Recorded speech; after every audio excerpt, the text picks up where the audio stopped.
invited to sing at school as a joke, but his voice left the room speechless. The black son of a famous singer was speechless.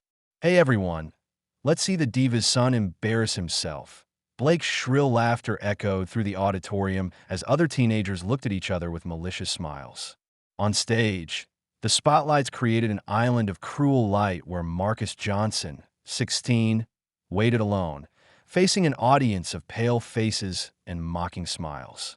Westmore Academy was the kind of private school where rich teenagers flaunted powerful last names and even bigger egos.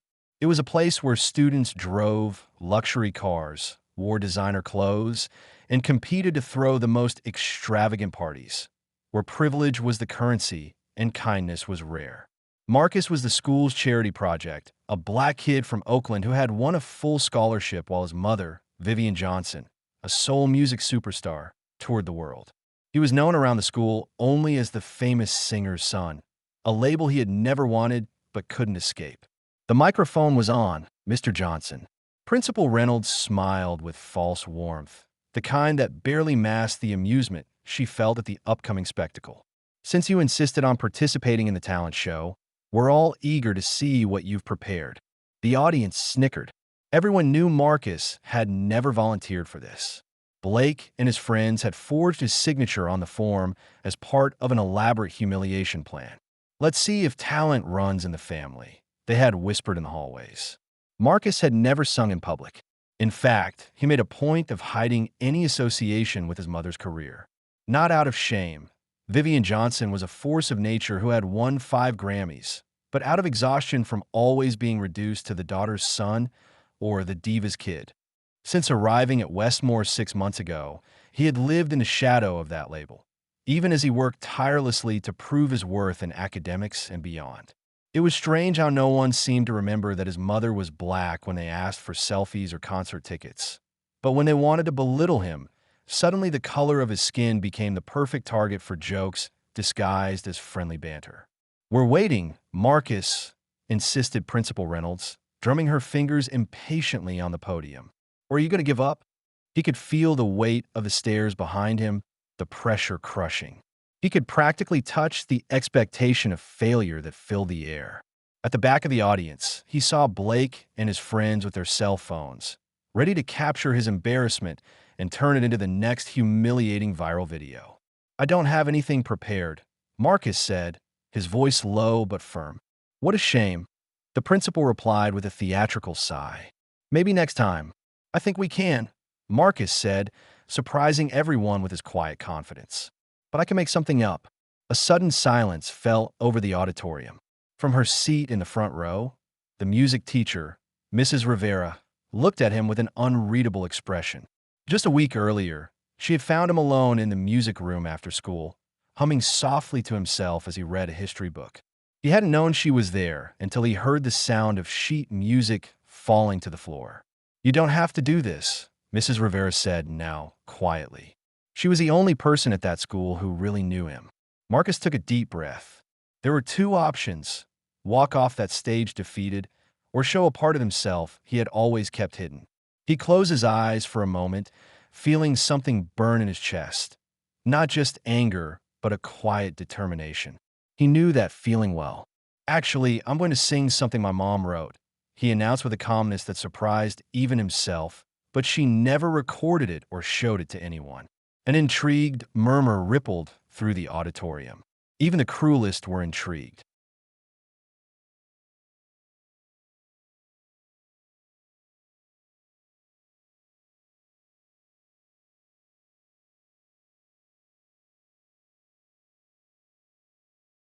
An unreleased song by Vivian Johnson that was worth sharing. What no one at Westmore Academy knew was that before Vivian became famous, before the Grammys and sold-out concerts, she was just a single mother singing lullabies to her son in a small apartment in Oakland. Marcus had grown up not only listening to her voice, but learning from it, absorbing the melodies, the rhythms, and the soul that poured from her heart. Those early years were filled with music that wasn't about fame or glittering stages, but about love, hope, and the strength to face a world that often seemed stacked against them. As he adjusted the microphone, His eyes met Blake's, who was still smiling mockingly. But there was something in Marcus' calm, determined gaze that made the bully's smile falter briefly. It was as if Marcus was silently saying, "You don't know me. You have no idea what I'm capable of." The auditorium grew still. The usual buzz of whispers and sneers faded into an expectant hush. The harsh lights felt less like an interrogation now and more like a spotlight on something genuine. If this story of prejudice and public humiliation touched you in any way, a voiceover seemed to say, "Be sure to subscribe to the channel to find out what happens when we underestimate someone based solely on prejudice, and how a moment created to destroy can become the catalyst for a turnaround that no one will ever forget." "What are you waiting for, Johnson? Maybe you need your mommy to sing for you," Blake shouted, prompting another wave of laughter from the crowd. The words stung, but Marcus didn't let them break his focus. He closed his eyes. He took a deep breath. When he spoke, his voice was low, almost a whisper into the microphone. "This song is called Invisible Roots." And then he sang.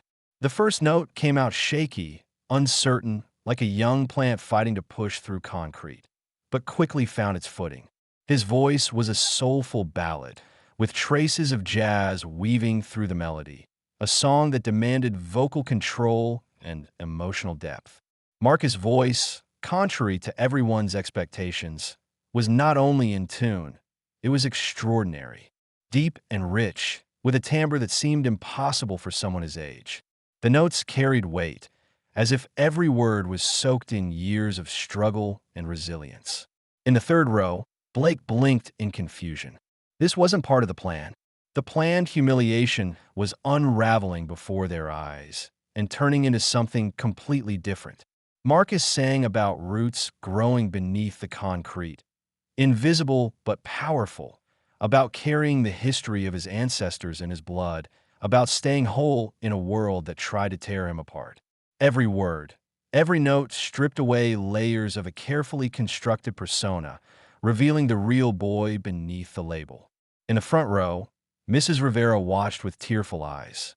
She had witnessed something rare in that music room just a week ago, not just raw talent, but the discipline that only comes with years of dedicated practice. After the sheet music fell to the floor that day, she had asked Marcus why he hid that voice. "Because I don't want to be the kid singing his mom's songs," Marcus had replied, shrugging his shoulders. "And I don't want to be the diversity project who sings. I want to be respected for more than my last name or the color of my skin." Mrs. Rivera understood completely. As a Latina pianist who had left the stage to teach, she knew the weight of labels and expectations all too well. But to deny your talent was to deny part of who you were, she had told him then. Now, as Marcus' voice filled the auditorium, she realized that he had finally understood that lesson. Too late, she noticed Blake sneaking out the side of the auditorium, whispering with two friends, all of them wearing smirks. The song reached a brief interlude, and Marcus opened his eyes. Some students had stopped filming. Others looked genuinely impressed. Principal Reynolds frowned, clearly recalculating her opinion of the charity project. That's when the sabotage began. The stage lights began to flicker frantically, casting eerie shadows across Marcus's face. The warm glow of the auditorium turned into an unpredictable strobe, unsettling the calm he had fought so hard to build. Then came the sound, a high-pitched, piercing feedback that cut through the air like a sudden scream. The kind of noise that makes everyone wince and instinctively cover their ears. Someone had broken into the technical booth. The carefully controlled environment was now chaos, a deliberately engineered distraction aimed to disrupt Marcus's moment. His heart pounded in his chest. He hesitated, missing a note, but he didn't stop. His voice wavered, but found its way back, stronger this time. When the sound returned, it was worse than before. A heavy, jarring electronic beat thundered through the PA system, drowning out the delicate notes of his song. The melody he had worked so hard to breathe life into was now suffocated by this intrusive noise.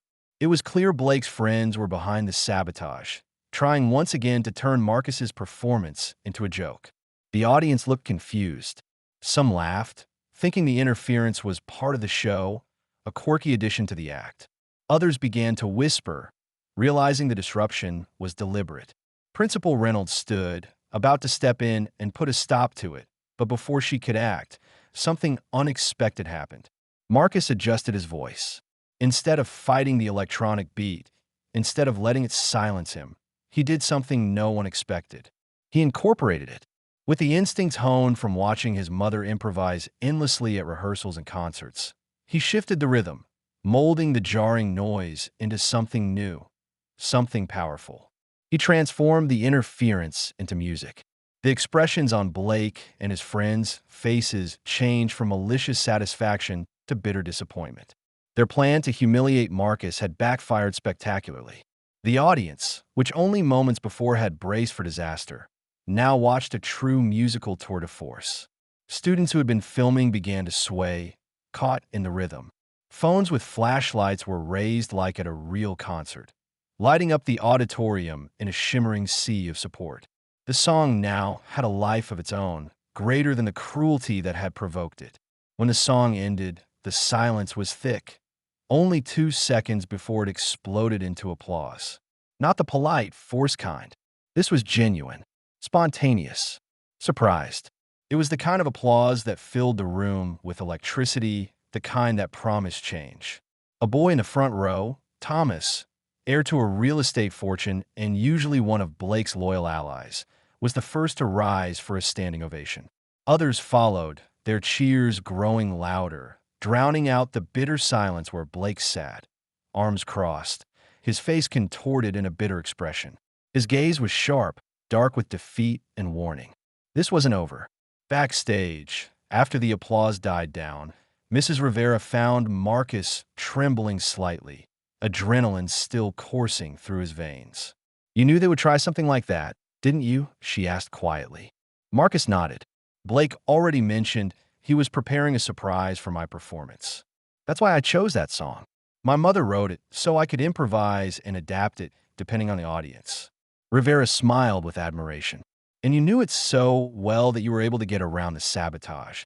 "They completely underestimated me," Marcus said with a half smile, the first real crack in his armor of calm. "Is that why you decided to perform, even though you knew about the trap?" "To prove a point," she pressed gently. Marcus hesitated. "Not exactly. Singing was never my plan.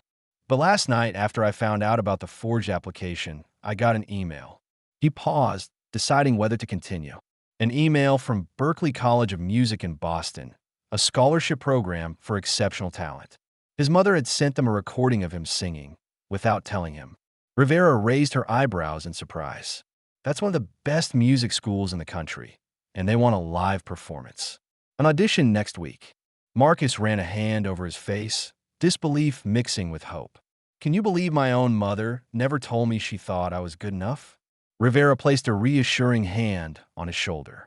"Sometimes parents see potential we don't see in ourselves." Blake wasn't finished. The next day, the hallways buzzed with whispers and sideways glances as Marcus walked through the school. Word about his performance had spread like wildfire. Some students who barely knew him were now nodding with newfound respect, while others, loyal to Blake, watched him with narrowed eyes. Marcus could feel their judgment like a weight on his shoulders. Then Blake approached him, flanked by his usual crew, a group of sneering, confident students who fed off Blake's charisma and status. Blake's smile was cold and calculated, a sharp contrast to the warmth Marcus had felt from the crowd the night before. "Nice trick last night," Blake said, voice dripping with sarcasm. "But don't think that'll get you anywhere here. You're still the new kid. You don't belong." Marcus met his gaze steadily. "I belong anywhere I choose to belong." Blake laughed, a low, mocking sound. "You think this school is some kind of stage? You think you can just sing your way into everyone's hearts and ignore the rules?" "The only rule I'm interested in," Marcus replied calmly, "is being true to myself." Blake's eyes darkened. "You're going to regret this, Marcus. You don't know who you're messing with." The warning hung in the air, but Marcus refused to back down. The tension was thick, and students nearby stopped to watch the confrontation. Just then, the bell rang, breaking the moment and scattering the crowd. Despite Blake's threats, something had shifted. The invisible walls that had kept Marcus on the outside were starting to crack. More students approached him during the day, some to congratulate, others to ask about the song, and a few even to offer friendship. One of them was Lily, a shy girl from his math class who rarely spoke up. She smiled nervously as she handed him a folded piece of paper. "I like your performance," she said quietly. "Here's the lyrics you forgot to sing." It was a small joke, but it made Marcus laugh. Later that afternoon, Marcus sat alone in the library, reading the email from Berklee College of Music over and over. The scholarship opportunity was real, but the pressure was immense.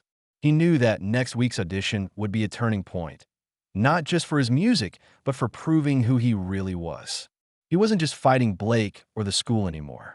He was fighting for his future.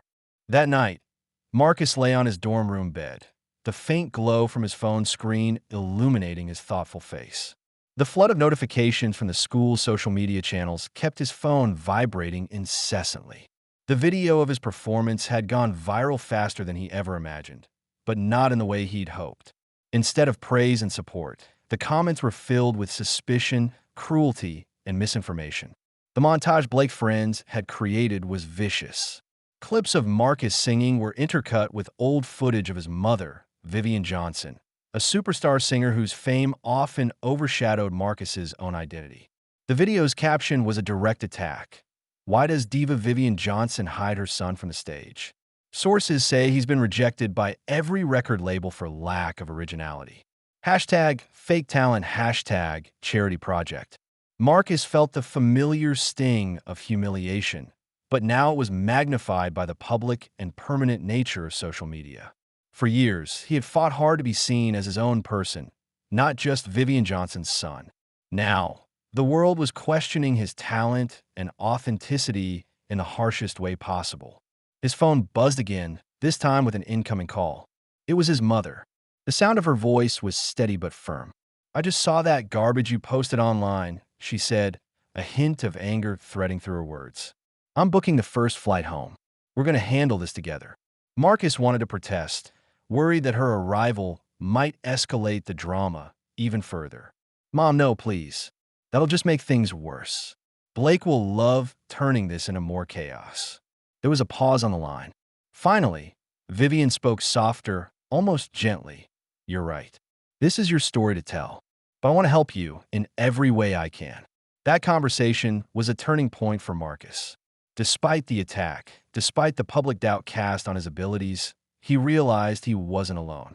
His mother's support was unwavering, even if she hadn't shared her belief in his talent openly before.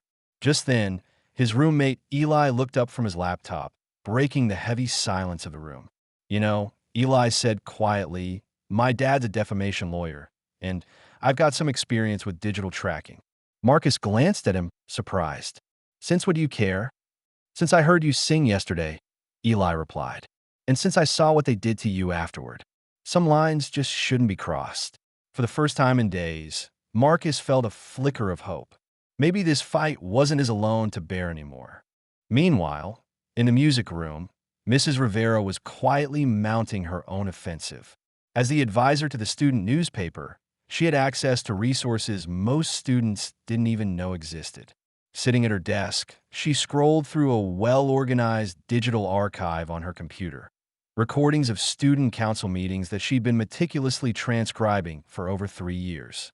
It was her way of staying informed about the school's inner workings, but now, this archive was about to become a weapon. "Look at this," she said, calling Marcus over. Her tone was calm, but serious, eyes fixed on the screen. "I've been listening closely to these recordings, and guess who's been stirring trouble all these years?" She clicked a file and pressed play. The unmistakable voice of Blake filled the room, loud and domineering, peppered with insults, gossip, and manipulative scheming. Marcus leaned in, disbelief mixing with growing anger. It wasn't just petty bullying anymore. This was calculated, long-term sabotage. Blake wasn't just a typical school bully. He was a master manipulator who had woven himself into the fabric of the school's politics and social scene. And now, he had set his sights on Marcus in the most public and vicious way possible. Mrs. Rivera paused the recording and looked at Marcus with a determined expression. "You see, Marcus, what they've done to you is part of a bigger pattern. Blake's been using his influence to maintain his power, intimidating anyone who threatens his status, especially those who don't fit his idea of who belongs here. Marcus swallowed hard. The realization hit him hard. This wasn't about one bad moment on stage. It was about a system of control, prejudice, and cruelty that thrived beneath the surface of Westmore Academy's polished exterior. "We're going to need to expose this," Mrs. Rivera continued. "The school needs to see who he really is, beyond the arrogant smile and flashy parties. And I'm going to help you tell that story, through the student newspaper, through every channel we have." Marcus nodded, a sense of resolve building inside him. For the first time, he felt like he had allies who truly understood the stakes and were willing to fight alongside him. The battle wasn't just about his voice or his talent anymore. It was about standing up to the cruelty that tried to silence him and anyone else who dared to be different. Outside the music room window, the evening sun dipped below the horizon, casting long shadows over Westmore Academy. But inside, a quiet revolution was beginning. The next day at Westmore Academy, Marcus felt the weight of the previous night's events pressing down on him.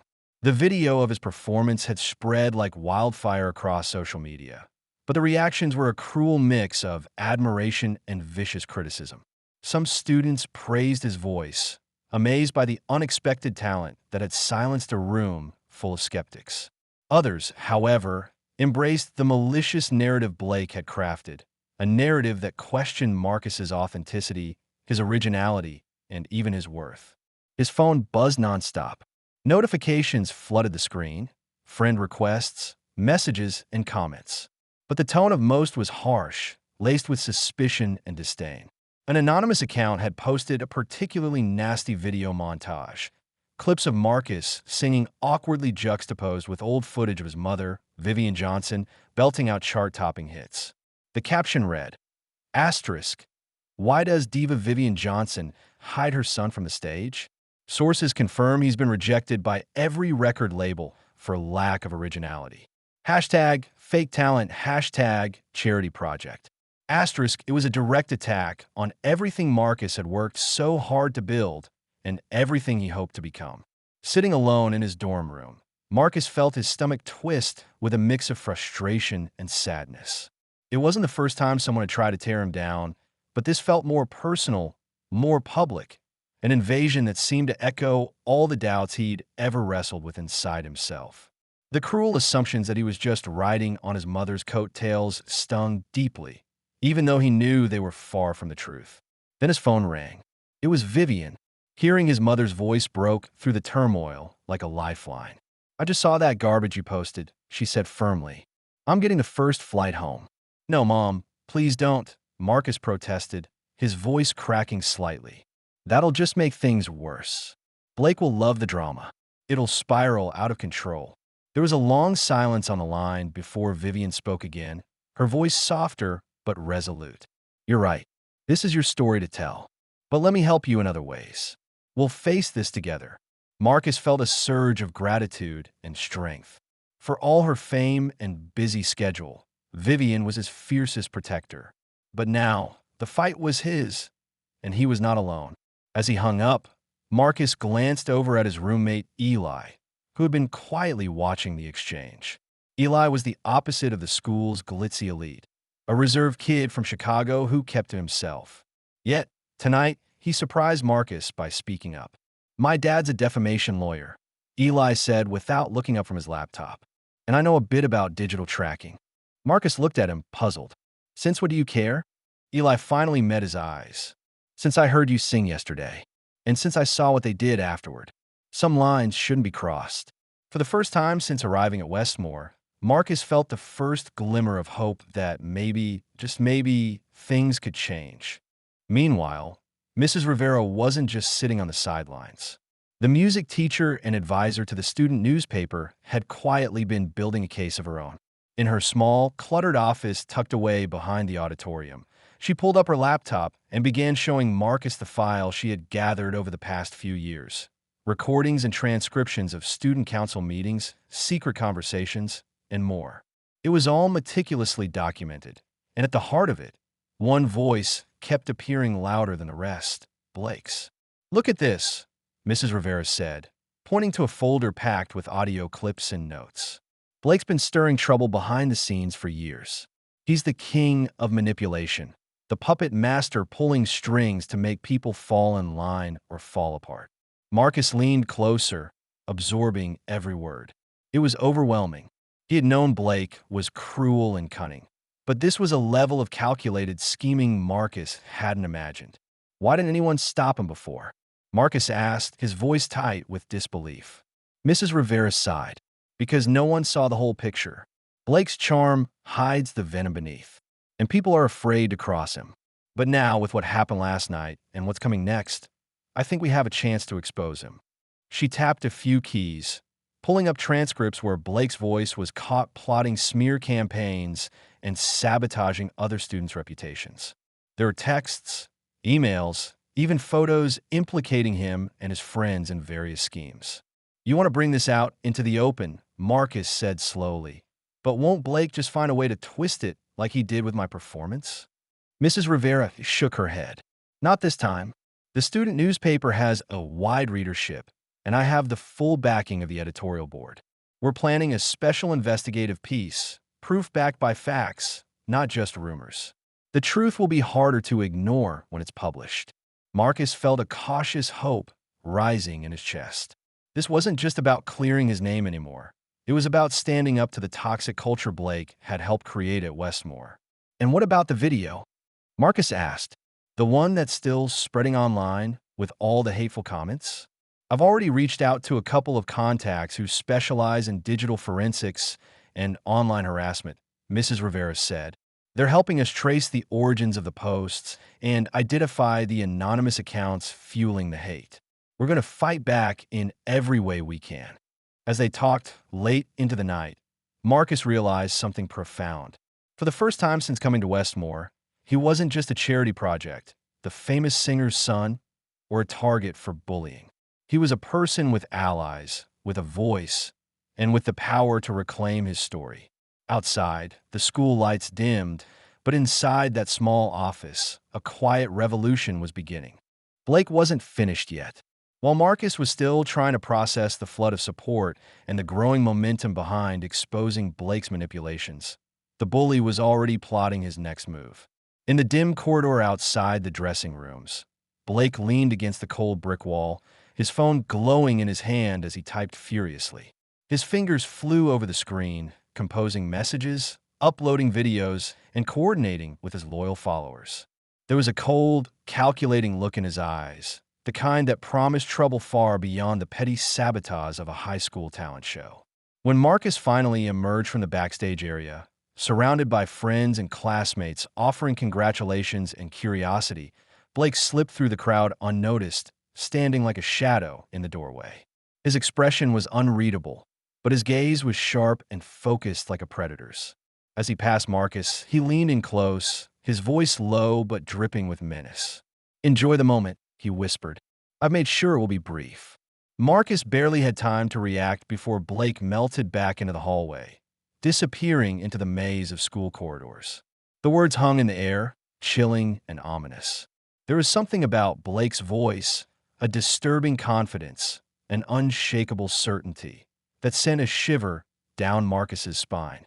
This wasn't just the empty threats of a typical school bully. Blake was planning something far more dangerous, something that would strike deeper and hurt more. That night, Marcus returned to his dorm room, exhausted yet buzzing with adrenaline from the day's events. As he lay on his bed, phone in hand, a notification popped up. A new video had been posted on the school's social media page. Curious, Marcus opened it. It wasn't just the performance video from the talent show. It was a carefully edited montage designed to twist and distort the story. The video intercut clips of Marcus singing with footage of his mother, Vivian Johnson, on stage, flashes of her glamorous life as a soul music superstar, sparkling under the bright lights of sold-out arenas. But the captions were vicious. Find out the truth about Marcus Johnson's talent and why his mother keeps him hidden from the public. Link in the comments. Other comments cruelly accused Marcus of imitating his mother, claiming he had no talent of his own. The hashtag cut deeper. Hashtag fake talent. hashtag charity project, hashtag hidden truth. It was a ruthless smear campaign, and the impact was immediate. Marcus's phone began vibrating nonstop. Messages, notifications, shares flooding his screen. Some comments were supportive, but most were vicious, filled with doubt and ridicule. It was the most public and brutal attack Marcus had ever faced. He felt the familiar sinking sensation in his stomach, the feeling of being exposed, judged, and alone. Then his phone rang. The caller ID showed his mother's name, Vivian Johnson. For a moment, Marcus hesitated. Was she calling to comfort him or to tell him to back down? He answered the call, his voice shaky. "I just saw that garbage you posted," Vivian said firmly. There was no anger in her voice, only steely resolve. "I'm getting on the first flight home." "Mom, no," Marcus protested quickly. "That'll just make things worse. Blake will turn it into even more drama." There was a long silence on the other end of the line before Vivian replied, softer now. "You're right. This is your story to tell. But let me help you in other ways." Marcus sank back against his pillow, the weight of everything pressing down on him. For the first time in a long while, he realized he wasn't just fighting for himself. He was fighting to define who he really was beyond the rumors and the lies. In the quiet aftermath of the storm, Marcus lay on his bed, staring blankly at the ceiling. The events of the day replayed in his mind like a relentless loop. The stolen spotlight, the unexpected applause, the cruel sabotage, and now this vicious online attack. The school's social media was flooded with twisted narratives designed to tear him down, and the whispers that had followed him since his first day at Westmore Academy felt louder than ever. Beside him, his roommate Eli sat quietly, tapping away on his laptop. Eli was a quiet kid from Chicago, the kind of person who kept to himself and didn't make waves. Until today, Marcus barely knew anything about him beyond the usual dorm room pleasantries. But now Eli was different. He was offering help.